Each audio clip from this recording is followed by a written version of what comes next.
You are wondering why the same people keep betraying you, why the same financial disasters keep finding you, why every relationship ends with the same painful scene playing out like a broken record. You blame bad luck. You blame the economy. You blame your parents, your ex, your boss, the universe itself.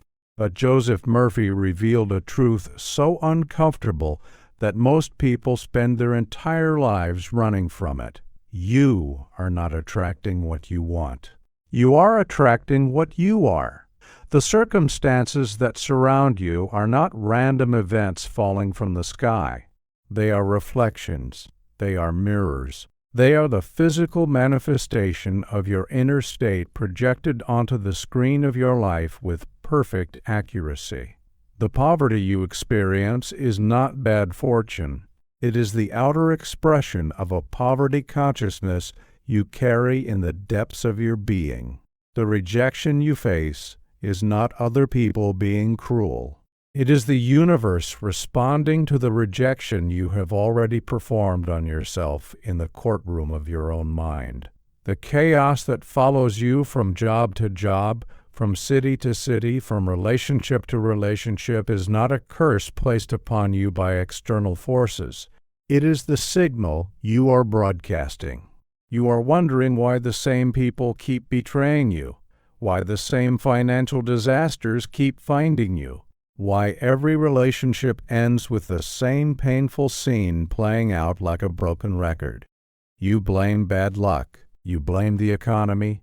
You blame your parents, your ex, your boss, the universe itself. But Joseph Murphy revealed a truth so uncomfortable that most people spend their entire lives running from it. You are not attracting what you want. You are attracting what you are. The circumstances that surround you are not random events falling from the sky. They are reflections. They are mirrors. They are the physical manifestation of your inner state projected onto the screen of your life with perfect accuracy. The poverty you experience is not bad fortune. It is the outer expression of a poverty consciousness you carry in the depths of your being. The rejection you face is not other people being cruel. It is the universe responding to the rejection you have already performed on yourself in the courtroom of your own mind. The chaos that follows you from job to job, from city to city, from relationship to relationship, is not a curse placed upon you by external forces. It is the signal you are broadcasting from the radio tower of your subconscious mind, and the universe, being an obedient servant to this signal, delivers exactly what you are transmitting. This is not punishment. This is law. This is the mechanism by which consciousness creates reality. And until you understand this mechanism, you will continue to change your circumstances while your circumstances remain exactly the same. The pain you carry is the confusion of the person who keeps redecorating the same prison cell. You paint the walls a new color. You rearrange the furniture. You hang new pictures and buy new curtains. And for a moment, you feel hope. This time will be different. This new job will be the one. This new relationship will finally work. This new city will give me a fresh start. But within months, sometimes within weeks, the same patterns emerge. The same conflicts arise, the same limitations appear, and you find yourself sitting in the same prison with different wallpaper, wondering what cosmic force has cursed you to repeat this cycle forever. You watch others who seem to attract success effortlessly. Money flows to them, opportunities find them. People treat them with respect and admiration.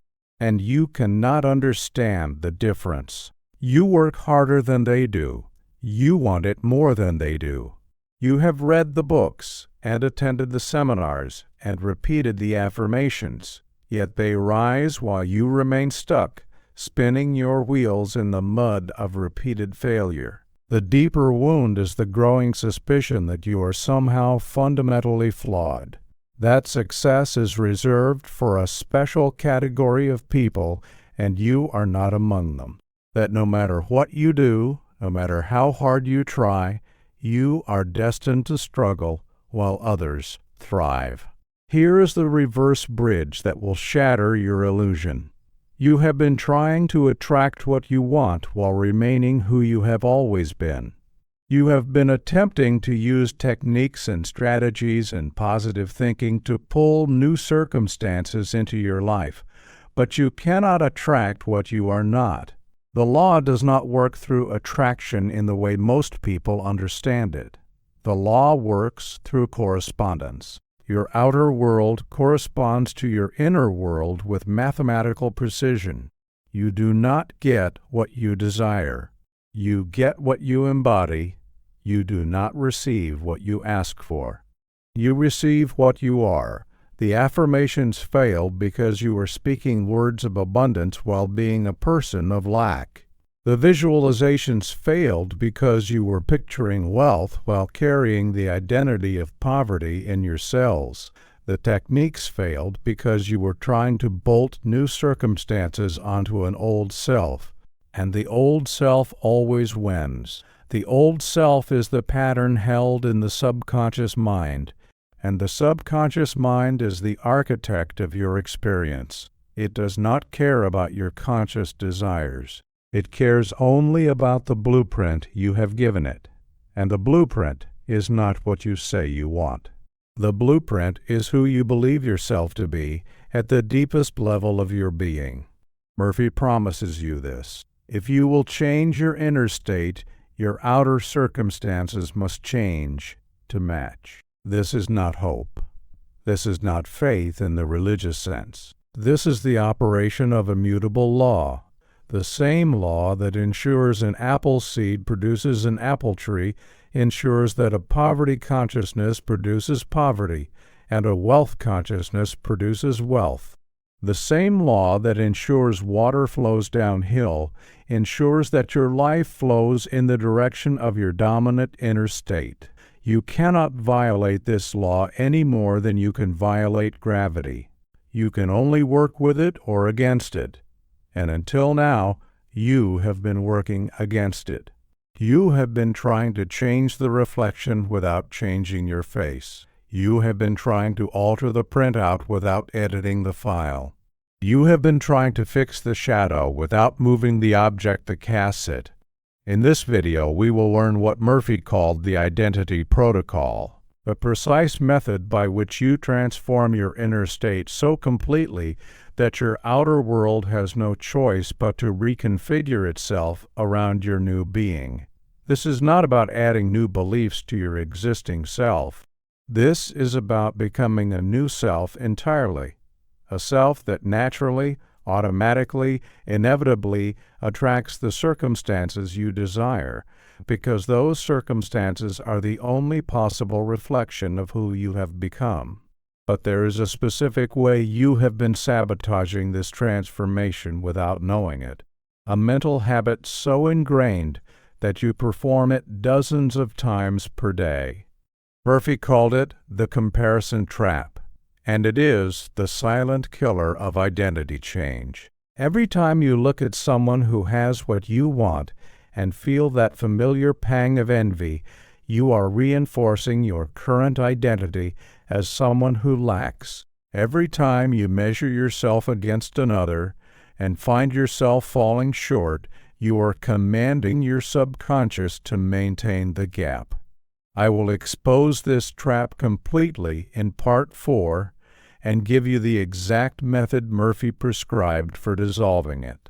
Right now, I need you to make a declaration. If you are ready to stop attracting what you want and start becoming what you want to attract, type in the comments below, "I am becoming."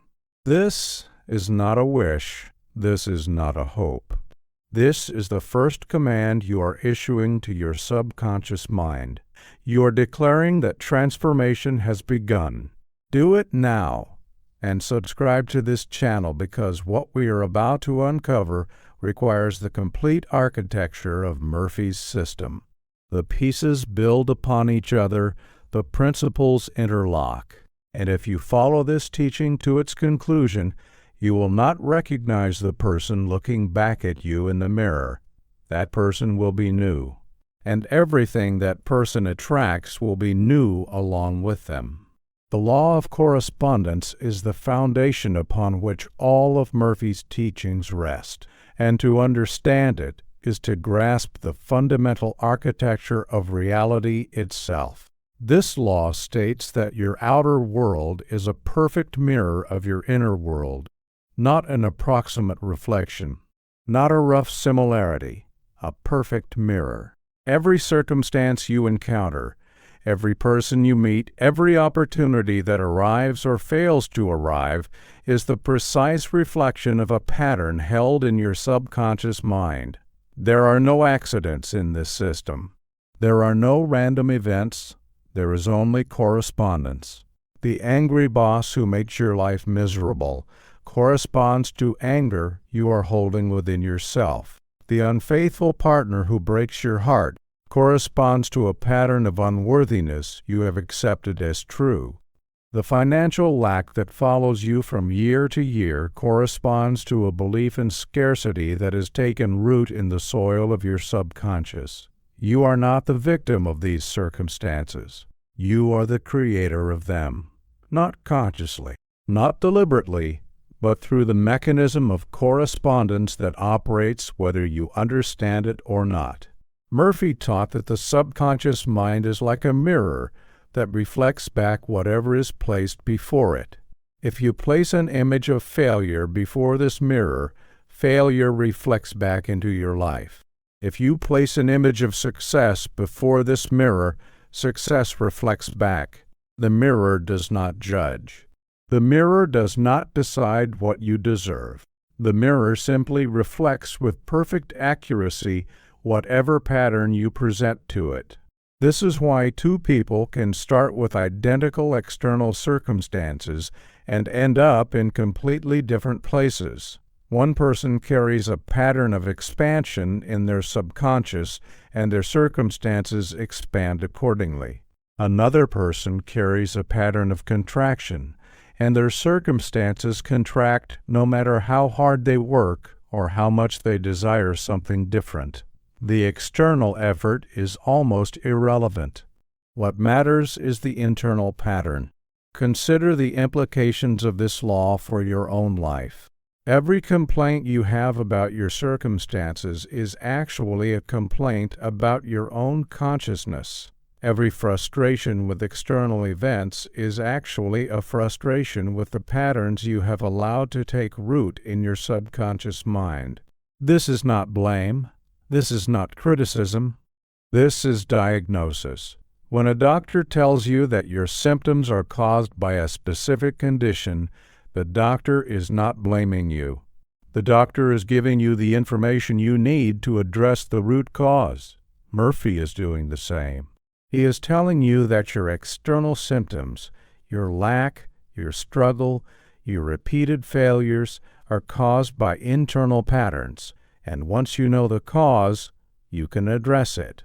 The law of correspondence also means that you cannot hide from yourself. You may deceive others about who you really are. You may even deceive yourself through denial and rationalization, but your circumstances never lie. They reveal with perfect accuracy the contents of your subconscious mind.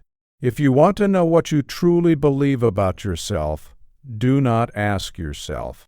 Look at your life. Your life is the confession your subconscious makes every single day. The mechanism by which correspondence operates is both simple and profound.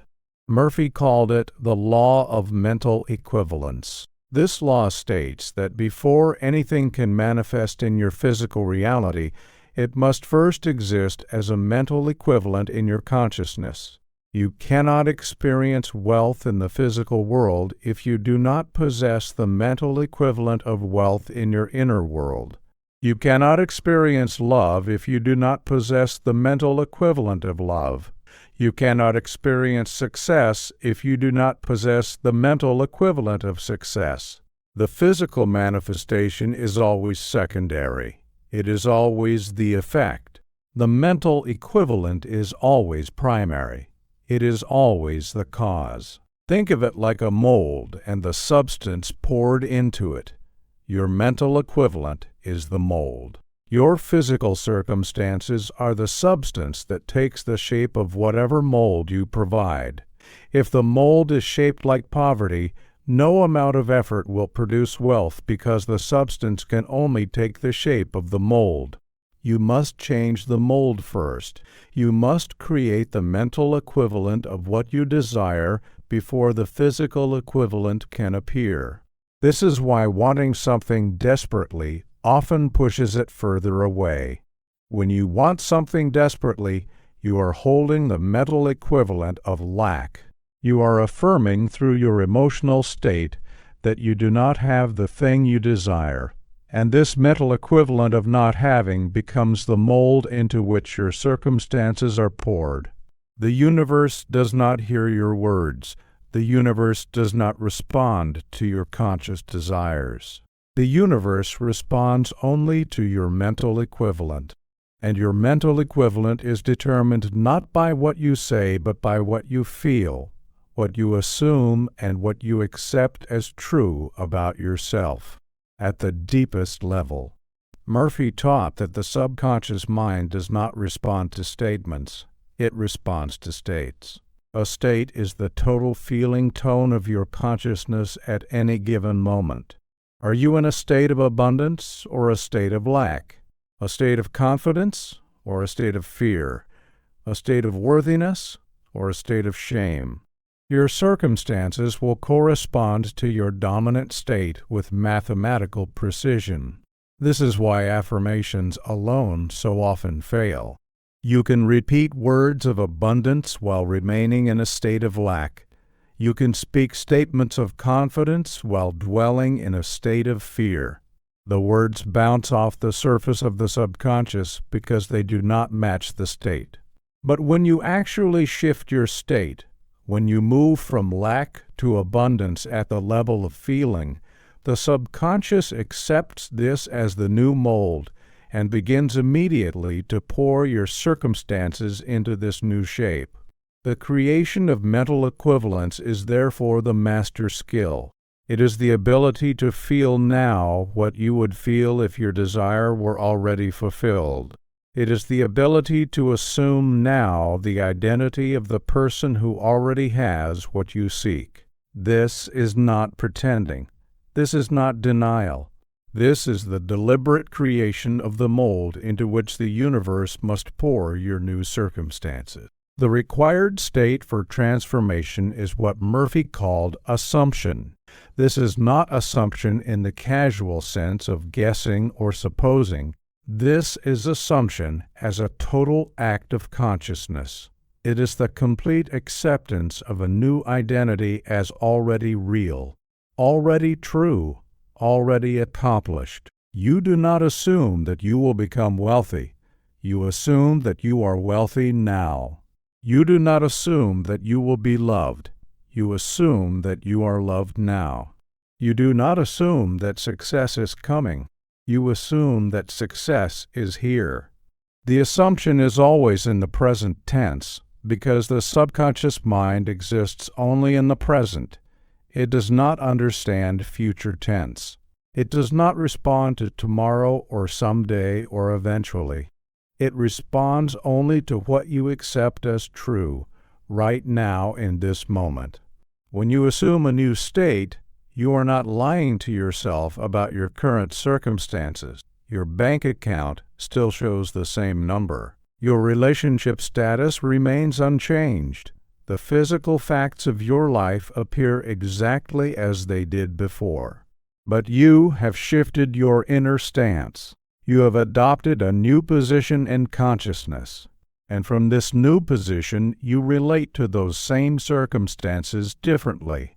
The wealthy person who temporarily experiences a setback does not become poor in consciousness. They remain wealthy in their assumption, and therefore attract circumstances that correspond to wealth. The poor person who receives a windfall does not become wealthy in consciousness. They remain poor in their assumption and therefore attract circumstances that return them to poverty. This explains why lottery winners so often lose everything within a few years. They received money without receiving the mental equivalent of wealth. The mold was still shaped like poverty, and the money was eventually poured out to match the mold. The discipline of assumption is the most demanding practice Murphy taught because it requires you to deny the evidence of your senses. Your eyes show you lack. Your bank account confirms limitation. Your circumstances scream that nothing has changed. But the person who masters assumption looks at these facts and says, "I do not accept this as my permanent reality. I assume the state of abundance regardless of what my senses report." This is not positive thinking. Positive thinking is the attempt to think pleasant thoughts about unpleasant circumstances. Assumption is far more radical. Assumption is the refusal to grant ultimate reality to current circumstances. It is the recognition that circumstances are effects and that by changing the cause, the inner assumption, the effects must change to match. Murphy described this as living in the end. You do not live in the process of becoming. You do not live in the journey toward your goal. You live in the end result as if it were already achieved. You feel what you would feel. You think what you would think. You carry yourself as you would carry yourself. And by living in the end, you create the mental equivalent that draws the physical manifestation to you. The identity protocol is the precise method by which you shift from your current self to your desired self. This is not a gradual process of self-improvement. This is a deliberate death and rebirth performed in consciousness. The old self must die for the new self to live. Murphy understood that most people try to add new qualities to their existing identity. They try to bolt confidence onto a foundation of insecurity.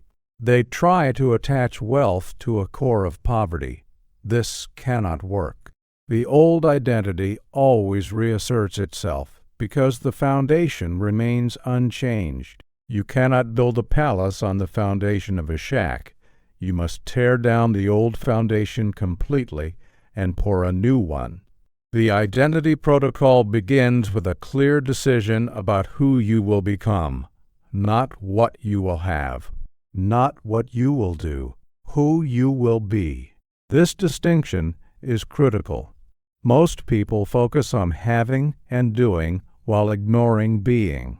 But being is the cause. Having and doing are effects. When you shift your being, your having and doing shift automatically to match. You must therefore select your new identity with precision. Who is the person who naturally attracts what you desire? How does that person think? How does that person feel? How does that person carry themselves? What does that person assume to be true about themselves and about the world? These questions are not philosophical exercises. They are the specifications for your new identity. You are engineering a new self, and you must know exactly what you are building. Once you have selected your new identity, you must begin to practice it in imagination. Murphy taught that the subconscious mind cannot distinguish between a vividly imagined experience and a physical experience. Both register as real. Both create impressions. Both shape the mold of mental equivalent. Therefore, you must spend time each day imagining yourself as your new identity, not wishing you were this person, not hoping to become this person, actually experiencing yourself as this person in the theater of your mind. You see through their eyes. You feel with their feelings. You assume their posture, their confidence, their certainty. This is not daydreaming. This is construction work. You are building the neural pathways that will support your new identity. You are creating the mental equivalent that will attract corresponding circumstances. The practice is best performed in the drowsy state just before sleep, when the conscious mind relaxes its grip and the subconscious becomes highly receptive. In this state, your imaginal acts sink deep into the subconscious and are accepted as instructions for manifestation. Murphy called this the law of reversed effort. The less effort you apply, the more deeply the impression registers. You do not force the new identity. You assume it gently, naturally, in a state of relaxed receptivity. And the subconscious, finding no resistance from the critical conscious mind, accepts the new identity as fact and begins immediately to reshape your circumstances to match. The first step in the identity protocol is the funeral of the old self. This is not metaphor. This is a deliberate psychological operation that must be performed with full consciousness. You must recognize that the person who has been creating your current circumstances must cease to exist for new circumstances to appear. The old self is not evil. The old self is not wrong. The old self was simply operating from patterns that no longer serve you. But gratitude for the old self does not mean clinging to it. You must release it completely. Murphy taught that many people fail at transformation because they try to carry their old identity into their new life. They want the results of the new self while maintaining the comfort of the old self. This is impossible. You cannot serve two masters. You cannot be two selves. The old must die for the new to be born. The funeral begins with acknowledgement. You acknowledge all the ways the old identity has limited you. You acknowledge the beliefs that created your current circumstances. You acknowledge the assumptions that shaped your reality. This is not self-condemnation. This is honest inventory. You are examining what has been so you can clearly release it. Then comes the release itself. Murphy recommended a simple but powerful practice. You speak aloud or write in complete detail a description of your old identity. I was a person who believed money was scarce. I was a person who expected rejection. I was a person who assumed failure was inevitable. You list every limiting pattern you can identify. And then you make a declaration. This person is dead. These patterns are dissolved. This identity has ceased to exist.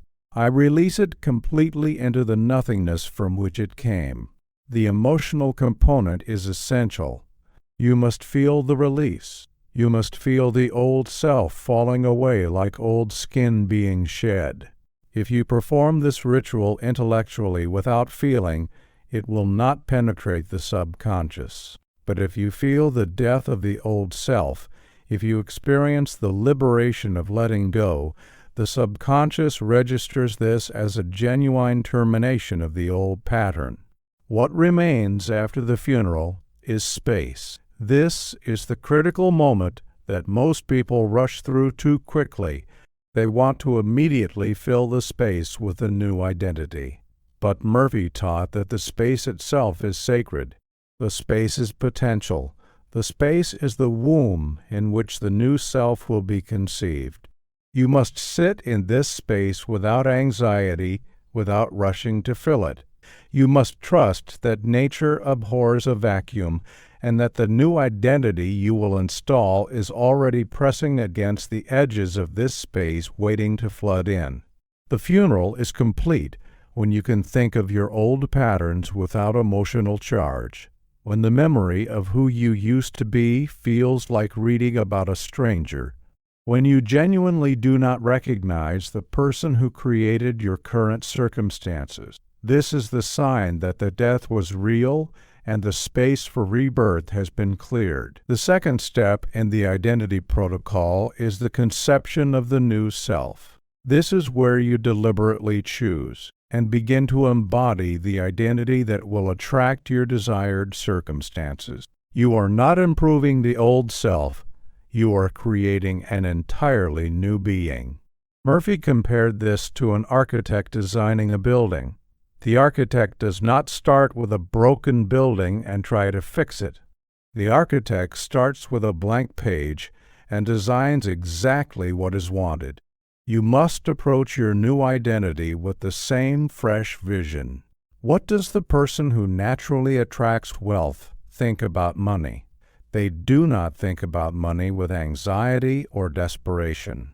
They think about money with ease and confidence. Money is a tool they use. Money is energy that flows to them naturally. They do not chase money because they do not need to chase what already belongs to them. What does the person who naturally attracts love believe about themselves? They believe they are worthy of love without having to prove it. They do not perform for affection. They do not manipulate for attention. They simply are lovable and they know it at the cellular level. Love flows to them because they are a magnet for love through their own self-acceptance. What does the person who naturally attracts success assume about outcomes?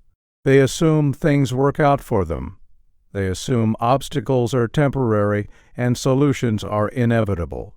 They do not hope for success. They expect it the way you expect the sun to rise. This expectation is not arrogance. It is alignment with their identity as a successful person. You must answer these questions for yourself with brutal specificity. Vague intentions produce vague results.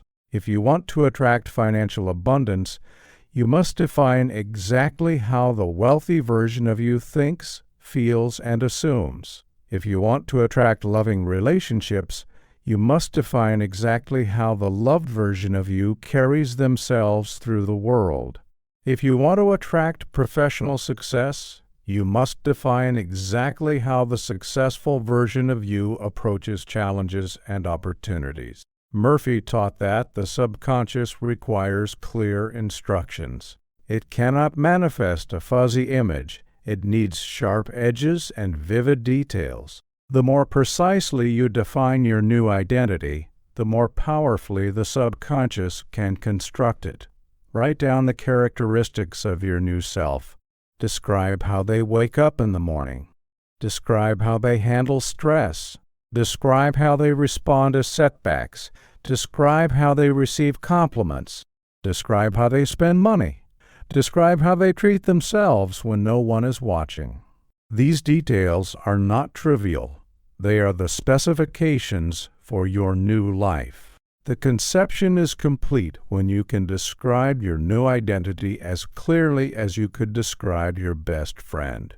When you know this person intimately, when you understand their inner world so thoroughly that stepping into their consciousness feels natural and familiar, this clarity is the seed that will grow into your new reality. Without clear conception, there can be no manifestation. The universe cannot deliver what has not been defined. Define yourself anew with the precision of a master architect, and the universe will build exactly what you have designed. The third step in the identity protocol is the installation of the new self. This is where the conceived identity moves from imagination into the subconscious mind, where it becomes the new operating system for your life. Installation happens through repetition and feeling. The subconscious learns through repeated impression, just as a path is worn through a forest by walking the same route again and again. Each time you assume your new identity in imagination, you are walking the path. Each time you feel the feelings of your new self, you are deepening the groove.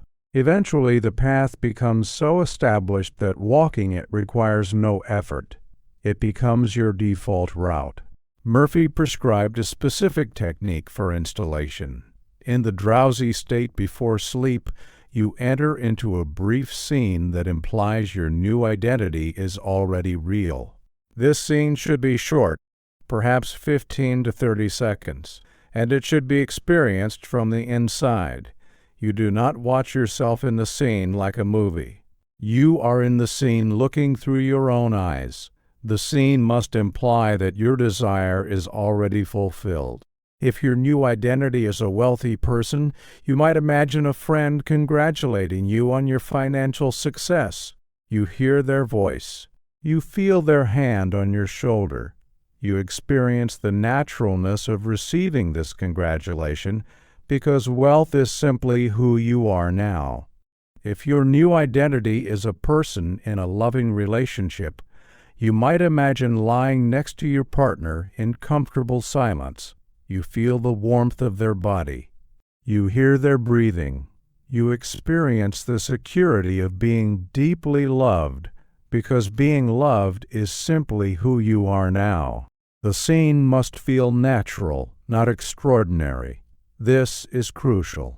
If the scene feels like a fantasy, the subconscious recognizes it as unreal and does not accept it. But if the scene feels like an ordinary moment in an already fulfilled life, the subconscious accepts it as fact and begins reorganizing your reality to match. You repeat this scene every night as you fall asleep. You repeat it with feeling, not with effort. You let the scene play as you drift into unconsciousness so that it is the last impression on your mind before sleep. Murphy taught that the hours of sleep are when the subconscious does its deepest work. The impressions you carry into sleep are the instructions the subconscious works with through the night. By carrying your new identity into sleep, you are giving the subconscious 8 hours to integrate and install the new pattern. The installation is complete when you begin to feel like your new identity during your waking hours without trying. When the confidence or abundance or worthiness arises spontaneously. When you catch yourself thinking thoughts you never thought before. When you respond to situations in new ways that surprise you. These are signs that the installation has taken hold. The new operating system is running. And soon the external circumstances must reconfigure to match the new internal reality. The fourth step in the identity protocol is the maintenance of the new self. Installation is not a one-time event. It is an ongoing practice that must be sustained until the new identity becomes permanent. Murphy warned that the old self does not die easily. It will attempt to resurrect itself at every opportunity. Old thought patterns will resurface. Old emotional reactions will trigger. Old assumptions will try to reassert their dominance. This is not failure. This is the natural resistance of an established pattern being replaced. You must expect this resistance and prepare for it. The first maintenance practice is vigilance over your inner dialogue. The voice in your head has been speaking the language of your old identity for years or decades. It will not immediately switch to the language of your new identity. You must catch the old voice when it speaks and consciously correct it. When the old voice says you cannot afford that, you must interrupt it with the voice of your new identity that says money flows to me easily.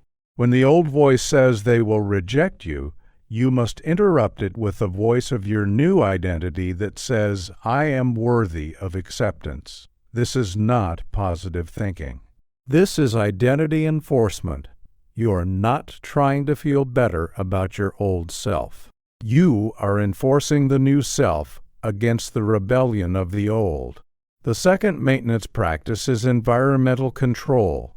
Your environment constantly triggers your identity. The objects around you, the people you spend time with, the media you consume. All of these are cues that activate either your old identity or your new identity. Murphy taught that you must deliberately engineer your environment to support your new self. Remove objects that anchor you to your old identity. Limit time with people who relate to you as your old self and cannot accept your transformation. Consume media that reinforces the thoughts and feelings of your new identity. This is not avoidance. This is strategic construction of the conditions that support your new life. The third maintenance practice is what Murphy called the daily assumption. Each morning upon waking, before you engage with the circumstances of your day, you spend a few minutes assuming your new identity. You feel what your new self feels. You think a few thoughts your new self thinks. You carry the posture and presence of your new self. You then enter your day from this assumed position rather than from the default position of your old self. This daily assumption sets the tone for everything that follows. It primes the subconscious to operate from the new pattern rather than the old. It ensures that your responses to the day's events come from your new identity rather than your old conditioning. The maintenance phase continues until assumption becomes automatic, until you no longer need to practice being your new self because you have become your new self, until the old identity is so distant that returning to it would require effort. This is the completion of transformation. We now expose the fatal mistakes that sabotage identity transformation. These errors are committed by nearly everyone who attempts to change their inner state, and they explain why so many people try Murphy's techniques without results. Understanding these mistakes is as important as understanding the protocol itself, because a single mistake can undo weeks of correct practice. The first fatal mistake is attempting transformation from desperation. When you try to change your identity because you are desperate to escape your current circumstances, you are actually reinforcing your current identity. Desperation is a feeling that belongs to your old self. It is the emotional signature of lack, of need, of insufficiency. When you practice your new identity while feeling desperate for it to work, you are mixing the new with the old. You are contaminating the new identity with the energy of the old. The subconscious receives a confused signal and produces confused results. Murphy taught that transformation must come from a place of decision, not desperation. You decide to become your new self because it is who you choose to be, not because you are running from who you have been. This shift in motivation changes everything. Decision is empowering. Desperation is weakening. Decision assumes you have the power to choose. Desperation assumes you are at the mercy of circumstances. The second fatal mistake is checking for results too frequently. When you constantly examine your circumstances to see if the transformation is working, you are demonstrating doubt, and doubt is the energy of your old identity. The new identity does not need to check. The new identity knows. The wealthy person does not anxiously monitor their bank account every hour. The loved person does not desperately seek reassurance every day. The successful person does not question their worthiness with every setback. By checking constantly, you are acting from your old identity and therefore reinforcing it. Murphy compared this to planting a seed and then digging it up every day to see if it is growing. The digging prevents the growth. You must plant the seed of your new identity and then leave it alone to germinate in the darkness of the subconscious. The results will appear in their own time. Your job is to maintain the assumption regardless of appearances. The third fatal mistake is speaking about your transformation to people who cannot understand it. When you share your inner work with skeptics, with those who are invested in you remaining your old self, with those who will question or mock your new identity, you are exposing tender new growth to harsh conditions. The new identity needs protection in its early stages. It needs an environment of support and belief. Later, when it has taken root, it can withstand challenge and skepticism. But in the beginning, it must be guarded carefully. Murphy advised keeping your transformation private until it has manifested in undeniable physical results. Let your circumstances announce your new identity rather than your words. Your results will speak louder than any explanation ever could. The comparison trap is the fourth fatal mistake, and it deserves special attention because it operates so subtly that most people do not recognize it as the sabotage it truly is. Every time you compare yourself to another person, you are reinforcing separation. You are stating through your attention that they have something you do not have. You are affirming lack through the very act of comparison. Murphy taught that comparison is the death of transformation because it anchors you in your current position relative to others rather than freeing you to become whoever you choose to be. When you look at someone who has what you want and feel envy, you are declaring to your subconscious that you are different from them. You are one who lacks. They are one who has. This declaration becomes the mold.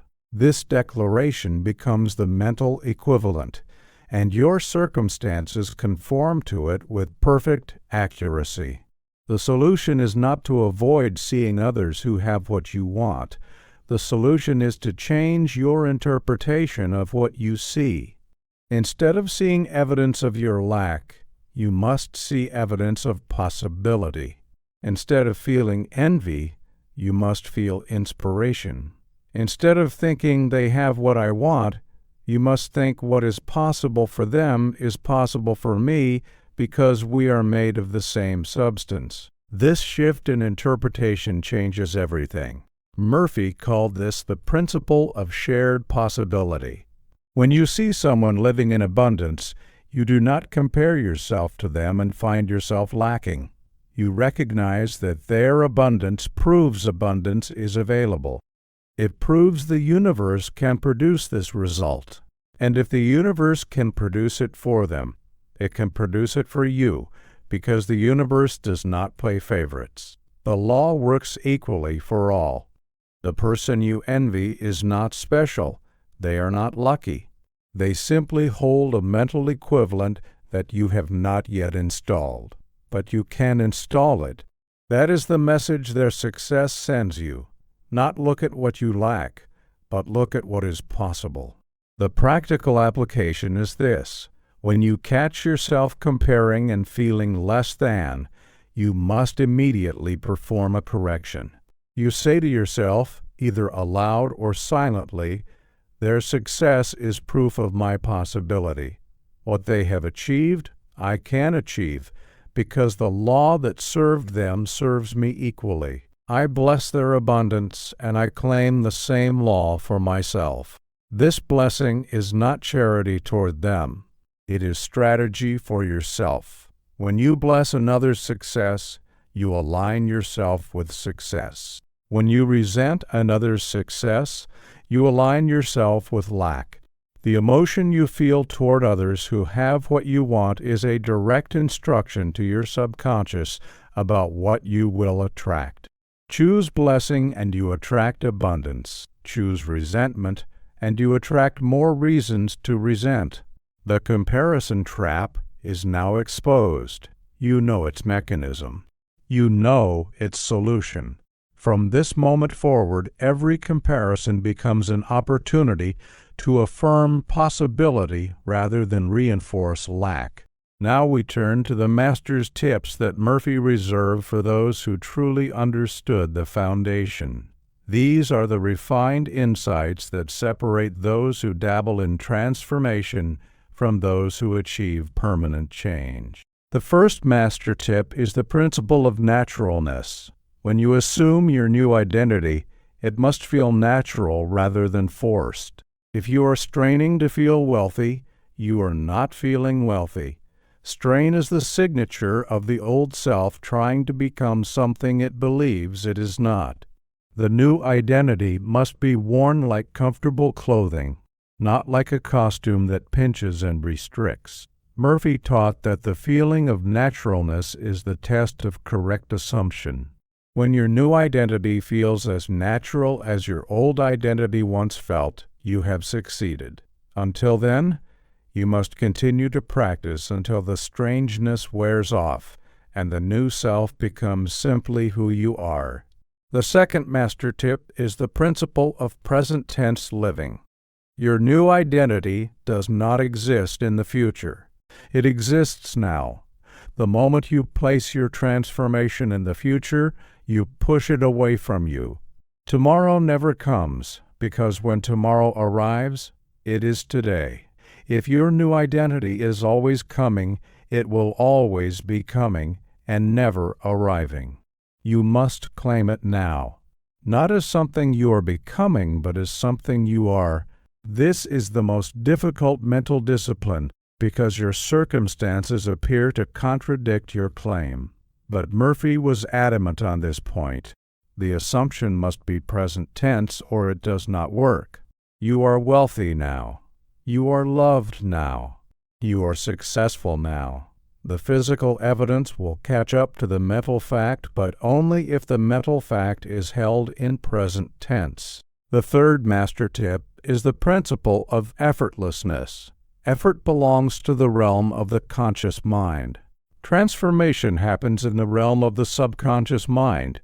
When you try hard to transform, you engage the conscious mind, which actually blocks access to the subconscious. Murphy called this the law of reversed effort. The harder you try, the less you succeed. The more you strain, the more resistance you create. Transformation happens not through force, but through surrender. You surrender to your new identity. You relax into it. You allow it rather than make it happen. This is why the drowsy state is so powerful for installation. In the drowsy state, the conscious mind with all its effort and striving is suspended. The subconscious is open and receptive. Impressions sink deep without resistance. You are not working to transform. You are allowing transformation to occur through you. The fourth master tip is the principle of single focus. You cannot transform multiple aspects of your identity simultaneously with equal intensity. The subconscious works best with a single, clear instruction. If you try to become wealthy and loved and successful and healthy all at once, you dilute your focus and weaken each impression.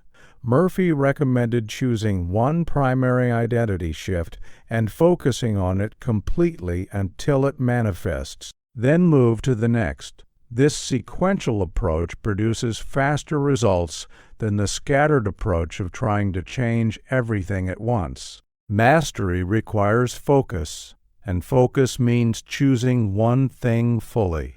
The fifth master tip is the principle of non-reaction. Your old identity is maintained largely through habitual reactions to circumstances. Something happens and you react with fear. Someone says something and you react with offense. A setback occurs and you react with despair. These reactions are the fingerprints of your old identity. They reveal who you have been. Your new identity has different reactions. The wealthy person does not react to a temporary shortage with panic. The loved person does not react to a moment of distance with abandonment, terror. The successful person does not react to a failure with collapse. When circumstances trigger your old reactions, you must catch yourself and choose the reaction of your new identity instead. This is not suppression. This is selection. You are selecting which self will respond to this moment. Each time you select the response of your new identity, you strengthen it. Each time you default to the response of your old identity, you strengthen that instead. Your reactions are votes for which self will dominate. Vote wisely. The sixth master tip is the principle of inner validation. Your old identity sought validation from external sources. It needed others to confirm its worth. It needed circumstances to prove its success. It needed the mirror of the world to tell it who it was. Your new identity validates itself from within. It knows its worth without external confirmation. It knows its success without visible evidence. It knows who it is, regardless of what the world reflects back. This inner validation is not arrogance. Arrogance is actually a form of external dependence disguised as confidence. True inner validation is quiet certainty. It does not need to prove anything to anyone because it is not in question. Murphy taught that as long as you need external validation, you are still operating from your old identity. The moment you can stand in your new identity without any external support, without anyone agreeing with you, without any circumstances confirming you, that is the moment the new identity has truly taken root. The seventh master tip is the principle of gratitude for the current. This seems paradoxical. If you are transforming your identity because your current circumstances are unsatisfactory, why would you feel gratitude for them? Because resistance to what is creates attachment to what is. When you hate your current circumstances, you are giving them emotional energy. You are binding yourself to them through the force of your rejection. But when you accept your current circumstances with gratitude, recognizing them as the perfect reflection of your old identity which you are now releasing, you free yourself from them. Gratitude is not approval. Gratitude is acceptance. And acceptance is the prerequisite for release. You cannot release what you are fighting. You can only release what you have accepted. Murphy taught that gratitude for the current creates space for the new. Resistance to the current blocks the new from entering. Thank your current circumstances for showing you who you have been. Then release them as you step into who you are becoming. The connection to modern science validates what Murphy taught decades before the research existed. Neuroscience has now confirmed that the brain cannot distinguish between a vividly imagined experience and a physical experience. When you imagine yourself as your new identity with full sensory detail, your brain fires the same neural patterns it would fire if you were actually living that identity. These neural patterns, when repeated, become neural pathways, and neural pathways become default modes of operation. This is not metaphysics. This is biology. You are literally rewiring your brain through the practice of assumption. Every time you assume your new identity in imagination, you strengthen the neural networks that support that identity. Every time you default to your old identity in reaction, you strengthen those networks instead. Your brain is being shaped by your inner practice moment by moment. The science of neuroplasticity proves that the brain remains changeable throughout life. You are not stuck with the brain you have. You are not imprisoned by the neural patterns you have developed. Through deliberate practice, you can build new patterns and allow old ones to weaken through disuse. Murphy's techniques are essentially neuroplasticity protocols dressed in spiritual language. The subconscious mind he spoke of corresponds to the neural networks that operate below conscious awareness. The installation process he taught corresponds to the strengthening of new neural pathways through repetition. The science confirms the method. Research on visualization has shown that athletes who vividly imagine performing their sport activate the same muscle fibers as athletes who physically practice. Mental rehearsal produces physical changes. The body responds to imagination as if it were reality. This explains why assuming your new identity in imagination produces changes in your physical circumstances. Your body, your behavior, your subtle signals all shift to match what you have rehearsed in mind. and others respond to these shifts even when they cannot consciously identify what has changed. The field of epigenetics adds another layer of validation. Your genes are not fixed destiny. Gene expression is influenced by signals from your environment, including the internal environment created by your thoughts and emotions. Chronic